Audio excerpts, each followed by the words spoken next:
Bismillahirrahmanirrahim. Assalamualaikum warahmatullahi wabarakatuh. Bertemu lagi dengan saya di Sunda Sudut Pandang. Kali ini kita akan membahas tentang cara berbicara dengan makhluk sosial. Yang pertama, sebelum kita berbicara, seharusnya kita untuk mempersiapkan segalanya, baik dari segi berbicara maupun dari segi pandangan, pendengaran dan lain-lain.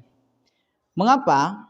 Karena di setiap masalah yang kita hadapi, di setiap apapun yang kita lakukan, itu harus mempersiapkan terlebih dahulu persiapan-persiapan yang harus kita siapkan. Misal, ketika kita berbicara, kita tentukan dulu apa yang kita akan bicarakan dan apabila orang yang kita ajak bicara tersebut membicarakan apa kepada kita. Jadi secara tidak langsung kita akan bisa menyangkalnya. Bisa karena biasa. Kita terus-menerus saja berbicara dan sebagainya.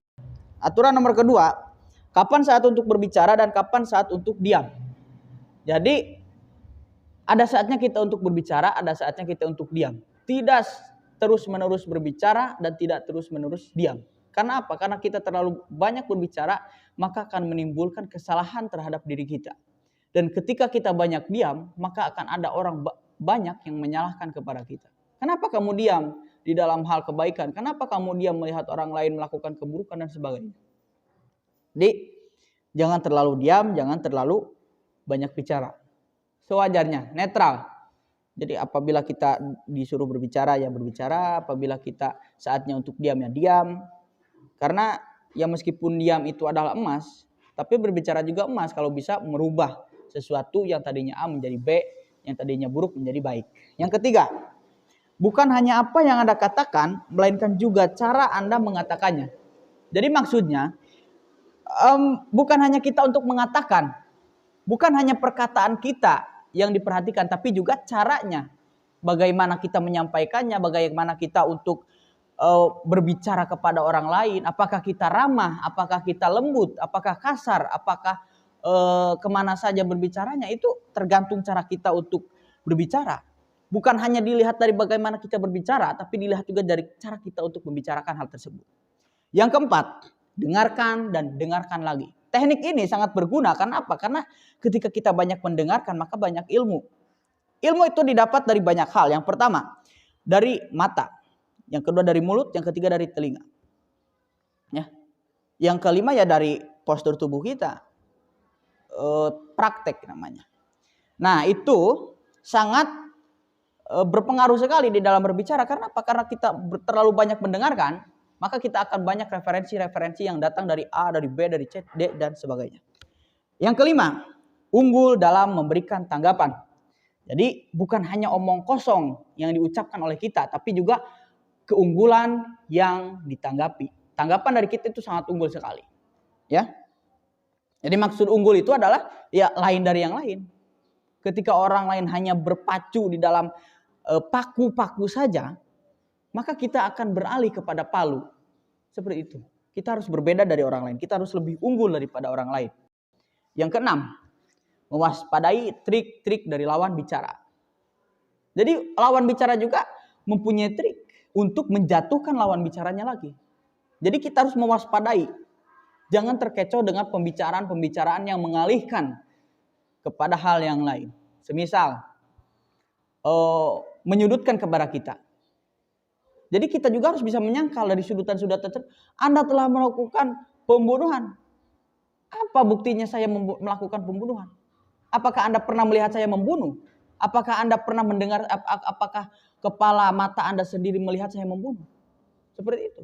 Jadi ketika kita menyudutkan orang lain, cobalah berikan penjelasan lebih detail tentang hal yang menyudutkan kita tersebut. Yang ketujuh, berbicara di muka umum.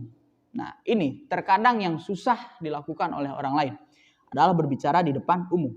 Mengapa? Karena yang pertama faktornya tidak percaya diri. Yang kedua malu. Yang ketiga ya dan sebagainya lah banyak. Itu faktor-faktor utamanya adalah malu dan tidak percaya diri. Saya takut salah, saya takut ini, takut itu. Anda salah berarti Anda tidak mempersiapkan. Ya. Wajar, memang wajar salah. Tapi cobalah untuk meminimalisir dari kesalahan yang kita lakukan tersebut. Nah, kita harus mempersiapkan segalanya seperti aturan nomor 1 tadi. Ya, kembali lagi ke nomor 1, mempersiapkan segalanya. Jadi ketika kita banyak sekali persiapan, tanpa teks pun kita akan bisa berbicara di muka umum. Misal, kita disuruh untuk ceramah atau pidato di depan di acara-acara besar. Tanpa persiapan apapun, tanpa persiapan mutlak, maka kita akan bisa berbicara. Karena apa? Karena kita mempunyai persiapan yang mana ilmu-ilmu menyerap kepada kita. Seperti aturan nomor 4. Ketika kita banyak mendengar, kita banyak melihat, kita banyak mengeluarkan ucapan-ucapan, statement-statement yang memang berguna, itu secara tidak langsung mempersiapkan segalanya. Jadi ketika kita disuruh untuk berpidato atau melakukan penyambutan, itu tidak harus memakai teks lagi. Kita sudah ada, di dalam otak kita sudah ada ucapan-ucapan yang kita ucapkan tersebut. Nomor 8, berdebat melalui tulisan. Nah, ini seperti seiring berkembangnya teknologi.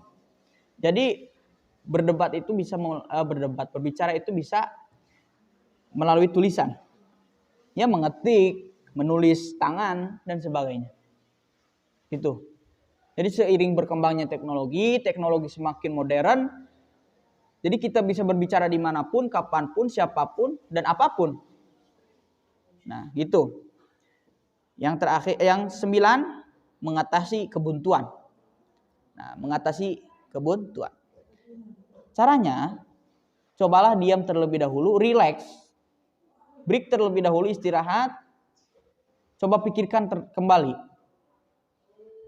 Kenapa kita buntu di jalan ini? Kenapa kita buntu di pembicaraan ini? Setelah kita mempersiapkan segalanya yang tadi nomor 1, itu akan terlintas di dalam otak kita secara tidak langsung.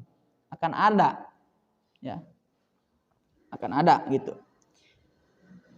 Jadi kebuntuan misalkan kita disudutkan. Kita balikan lagi.